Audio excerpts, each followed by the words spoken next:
정치부 야당팀 최재원입니다. 오늘 현장 기자들은 백전 노장들의 행보에 주목하고 있습니다. 특히나 하버드 교수직을 검토 중이라던 반기문 전 유엔 사무총장, 서울에 머물며 다른 수를 놓고 있었던 것 같습니다. 잊혀졌던 반 전 총장의 이름이 급박하게 돌아가는 탄핵 정국 속에 오르내리는 이유 취재했는데 데스킹 바랍니다.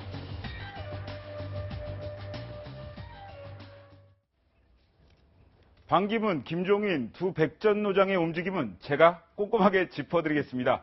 우선 반기문 전 유엔 사무총장 보니까 서울에 있었습니다. 사실 불출마 선언을 한 이후에 한국을 떠났다, 하버드대 교수직을 맡기로 했다, 이런저런 얘기가 많았는데요.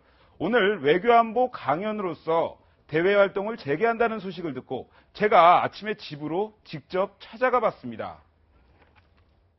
투님 오늘 이제 오셔서 예. 새 일정을 좀 시작하시는데 일정은 그전부터 시작했죠. 다시 입국하신 거 오늘 출국하셨다가 그건 꽤 넘었죠. LA 갔다. 네, 불출마 선언 이후에도 줄곧 국내 일정을 소화하고 있었다는 건데요. 하지만 정치 참여 등에 대한 다소 민감한 질문에는 말을 아꼈습니다.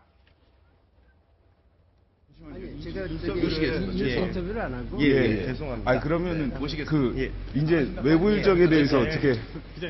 외부 일정은 계속 하고 있습니다. 예. 그러면 누구 주자 돕거나 이런 거는 어떻게? 감사합니다. 죄송합니다.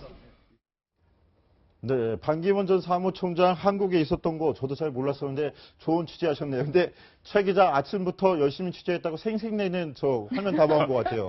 집에 가서 몇 시에 나가셨던 거예요? 집에서 6시에 나갔습니다. 그렇습니까? 좀 더 정치부 기자들 열심히 일해야 되니까 좀 더 열심히 뛰어주시고. 근데 반기문 전 사무총장 보니까 아침에도 좀 일정이 있었나 봅니다. 네, 사실 집에서 나올 때 제가 뻗치기를 생각하고 뻗치기라고 하면 네. 집 앞에서 계속 있는 건데 그래서 6시 반쯤 도착을 했습니다. 그런데 7시 5분쯤 나왔거든요. 너무 빨리 나와서 어딜 가나 좀 한번 쫓아가 봤습니다. 그런데 7시 반부터 한 포럼에서 주최한 조찬 강연회가 있더라고요. 화장실까지 막 쫓아가면서 물어봤는데 사실 시원한 답변은 듣지 못했습니다. 예전에 북한 미사일 관련해서 말씀 많이 해주셨었는데요. 지금 중국 사드 문제에 대해서 고맙습니다. 감사합니다. 죄송합니다. 말씀 일절 안 해주시니까. 경호원들 제재가 심하긴 했었는데 좀 취재할 때 이렇게 답변을 이끌어내는 기술이 부족했던 건 아니에요?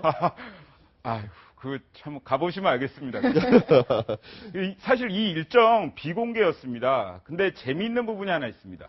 사실 조찬 후에 반기문 전 유엔 사무총장의 강연은 8시 40분부터 한 20분 동안 9시에 끝나는 걸로 돼 있었거든요. 근데 예정 시간보다 강연을 30분 이상 더 했습니다. 9시 반이나 끝났는데요. 그렇습니까? 할 말이 많았나 본데 어떤 말들을 좀 했습니까? 취재는 됐나요, 그건? 예. 자, 다시 한번 말씀드리지만 비공개 일정이라서 안타깝게도 기자 출입이 안 됐습니다. 그래서 좀 오랜만에 귀대기라고 하는데 사실 기자들 용어로요. 귀를 대고 전문용어가 많이 나옵니다. 뻗치기에 이어서 귀대기까지. 예. 해서 한번 해봤는데 정치권의 안보 불감증이 심각하다. 중국 사드 문제나 김정남 피살 사건 이런 것들을 얘기를 했고 그다음에 언론사의 가짜 뉴스가 그것 때문에 피해를 많이 봤다. 이런 이야기들도 했습니다.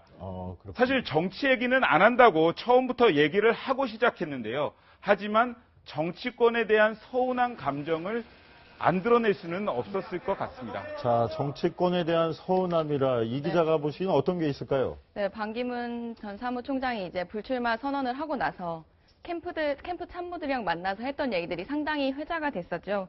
그러니까 보수의 소모품이 되라는 얘기를 받아들일 수 없었다. 이제 여러 정치인들과 함께 하겠다라는 뜻을 밝히면서 사실 거물급 정치인들을 꽤 많이 만났어요. 그런데 그 정치인들이 앞으로는 이렇게 앞에서는 웃으면서 얘기를 하고 뒤에서는 이제 다른 생각을 했다는 거죠.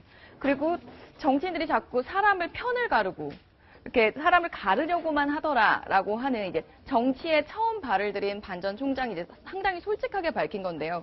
제가 한 의원한테 들은 건데 그날 불출마 선언하는 당일에 이제 정론관에서 기자회견을 하려면 현직 의원을 통해서 들어와야 합니다. 그래서 한 의원을 통해서 자유한국당의 한 의원을 통해서 사실 기자회견을 한 거였는데 그날 기자회견을 하고 따로 전화를 해서 상당히 긴 시간 동안 아, 현실 정치가 이런 거구나. 이제 본인이 느꼈던 느낌들을 얘기하면서 상당한 서운함을 표현했다고 하더라고요.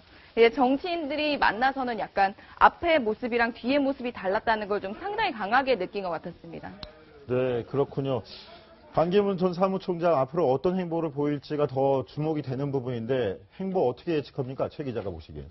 뭐 총리 얘기도 나오고 뭐 하버드에 간다 이런 얘기도 나오고 사실 얘기들은 많습니다. 하지만 그 국내 정치에 좀 더 그 깊숙하게 빠져들지 않을까 그런 게 좀 유력한데요.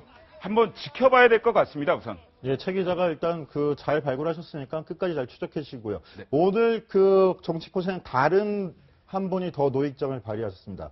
바로 김종인 전 더불어민주당 대표인데 민주당을 탈당하겠다라는 선언했는데 그 목소리 한번 직접 들어보시겠습니다.